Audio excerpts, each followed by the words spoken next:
mendapatkan sahnya as-sujud bila mana batin daripada jari-jari kaki ini adalah menyentuh kepada tanah. Yang tidak diperbolehkan adalah bila mana posisi kaki seperti ini. Yang menyentuh kepada tanah itu adalah kuku atau zahir daripada jari-jari. Tidak, tapi butunul asabi', batin atau bagian belakang daripada jari-jari kaki. Walaupun hanya sekedar ibu jari sudah memadai, tapi afdalnya adalah seluruh jari-jari kaki itu adalah ditekan ke bawah sehingga seluruh jari-jari ini menghadap kepada al-qiblah, kanan dan juga kiri, lutut dan juga tangan.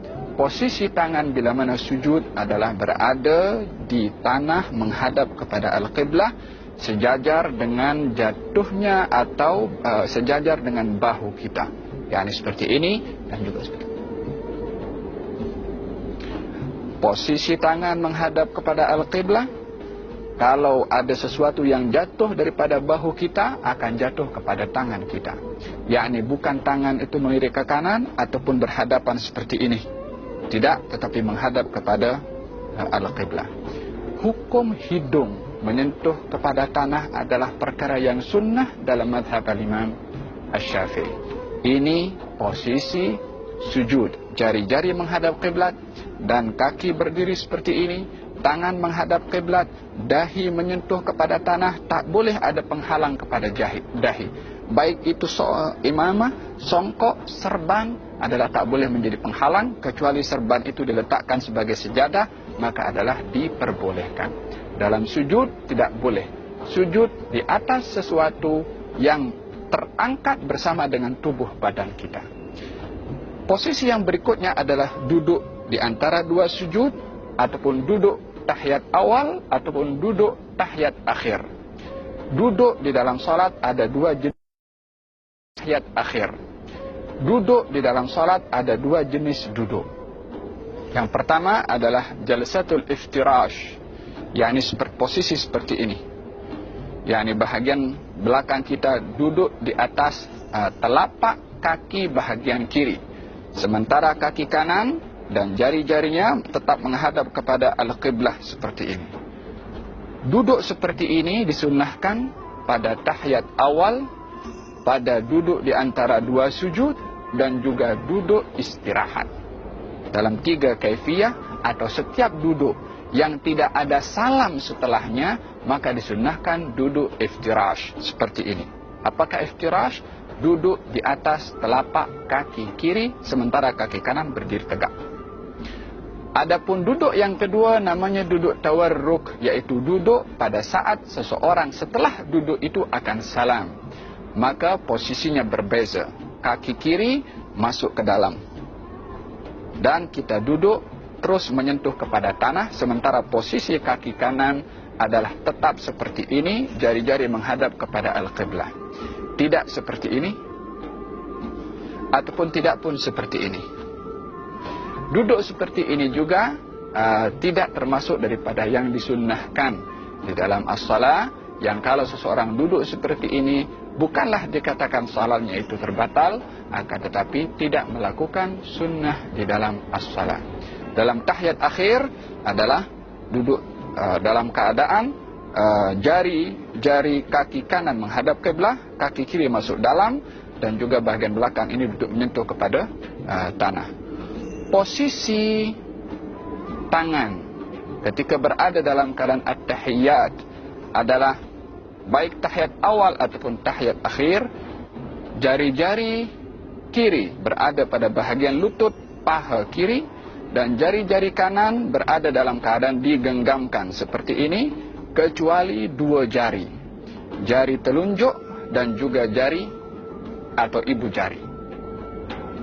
Jari telunjuk dan juga ibu jari. Cara yang digalakkan atau disunnahkan dalam mazhab al-Imam Syafi'i adalah bila mana seseorang itu ingin mengangkat ataupun at-tahiyat, katalah tahiyat awal atau tahiyat akhir, posisi telapak tangan kiri berada tepat pada lutut, telapak tangan tepat juga berada pada lutut, 3 jari daripada tangan kanan digenggamkan, kecuali ibu jari dan juga jari telunjuk yang berada dalam posisi seperti ini. At-tahiyyatul mubarakatus salawatut tayyibatu lillah. Assalamu alayka ayyuhan nabiy wa rahmatullahi wa barakatuh. Assalamu alayna wa ala ibadillahis salihin. Ashhadu an la ilaha illallah. Bila mana sebut illallah, barulah tangan atau jari-jari telunjuk ini diangkat dan jari atau ibu jari berada di dalam dua keadaan. Boleh seperti ini, yakni menyentuh kepada jari telunjuk di bawah, ataupun boleh seperti ini, yakni menyentuh kepada jari yang tengah. Posisi ibu jari boleh menyentuh jari tengah, atau posisi ibu jari boleh menyentuh kepada jari telunjuk. Ini posisi kepada ibu jari. Adapun jari telunjuk berada dalam keadaan diangkat, tidak terlalu diangkat seperti begini, ataupun tidak lurus tetapi menunduk ke bawah sedikit. Asyhadu an la ilaha illallah, atau begini atau begini. Dua kaifiyah ini adalah ada di dalam cara melakukan at-tahiyyat. Perlukah seseorang menggerakkan jari-jarinya ketika berada dalam keadaan tahiyat awal atau tahiyat akhir? Di dalam hadis ada dua riwayat disebutkan kalau baginda Rasulullah tidak menggerakkan, dan dalam riwayat yang lain diberitahukan kalau Rasulullah menggerakkan. Dua riwayat ini zahirnya bertentangan, tetapi pada hakikatnya tidak bertentangan. Maksud daripada tidak menggerakkan dalam riwayat yang pertama adalah tidak menggerakkan berkali-kali. Maksud daripada menggerakkan dalam riwayat yang kedua adalah menggerakkan sekali. Yakni dalam bahasa Arab itu yuharriku. Yuharriku difahami dengan dua makna. Makna yang pertama, menggerak-gerakkan.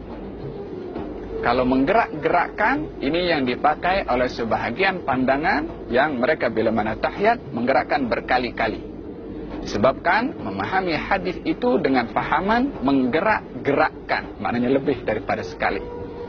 Yang memahami hadis itu menggerakkan sahaja, maknanya sekali sahaja, daripada atas daripada bawah ke atas. Asyhadu an la ilaha illallah, maknanya dia juga pun menggerakkan. Maka dalam hal ini, dalam mazhab Imam Syafi'i, yang menjadi pegangan adalah menggerakkan sekali sahaja, juga sesuai dengan hadis Nabi Muhammad sallallahu alaihi wasallam. Bila mana selesai daripada at-tahiyyat fil alamin innaka hamidum majid, disunnahkan seseorang tidak terus salam, tapi membagi ruang sedikit. Fil alamin innaka hamidum majid. Bila mana nak mengucap assalam, assalamu alaikum warahmatullah. Yani setelah sebutan kum baru menoleh ke kanan, dan setelah sebutan kum baru menoleh ke kiri. Tapi tidak bersamaan dengan sebutan assalamu alaikum.